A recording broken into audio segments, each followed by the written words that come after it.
এই সময়ে আপনারা দেখেছেন যে গতকাল প্রধান উপদেষ্টা তিনি একটি বক্তৃতা দিয়েছেন, বক্তব্য করেছেন জাতির উদ্দেশ্যে, এবং সেই বক্তব্যে তিনি কিছু সংস্কারের কথা বলেছেন, কতগুলো বিষয়, এবং সেখানে সংস্কারের জন্য যারা দায়িত্বে যাদেরকে দিয়েছেন তাদের নামও তিনি উল্লেখ করেছেন। এবং তিনি মোটামুটিভাবে তার যে একটা ভিশন এই ইন্টারিম সরকারের, সেই ভিশনটার কথা মোটামুটি যাবে মোটা দাগে তিনি তুলে ধরেছেন।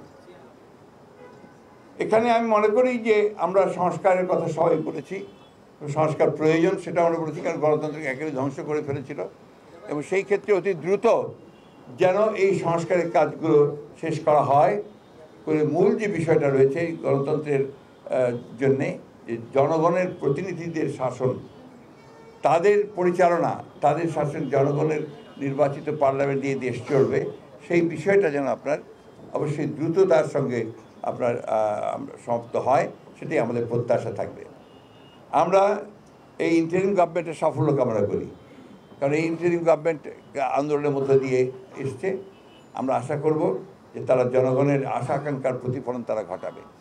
একটি কথা আমাদেরকে খুব স্পষ্টভাবে বলা প্রয়োজন, গণতন্ত্রের কোনো বিকল্প নেই। গণতন্ত্রই হচ্ছে একমাত্র সিস্টেম, ব্যবস্থা যা জনগণের আশা আকাঙ্ক্ষার প্রতিফলন ঘটাতে পারে। সেই জন্যই গণতান্ত্রিক রাষ্ট্র ব্যবস্থা, গণতান্ত্রিক সহজ ব্যবস্থা, গণতান্ত্রিক প্রতিষ্ঠানগুলোকে তৈরি করা হচ্ছে আমাদের সবচেয়ে বড় গুরুত্বপূর্ণ কাজ।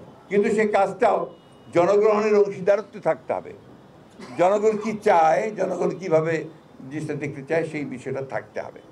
আমরা আশা করব যে বর্তমান যে ইন্টারিম গভর্নমেন্ট আছে তারা সেটা উপলব্ধি করবেন, তাদেরকে যাদেরকে দায়িত্ব দেওয়া আছে তারা তাদের দায়িত্ব অত্যন্ত সুচারুভাবে পালন করবার চেষ্টা করবেন এবং জনগণ যেন উপকৃত হয় সেই প্রত্যাশাই আমাদের থাকবে।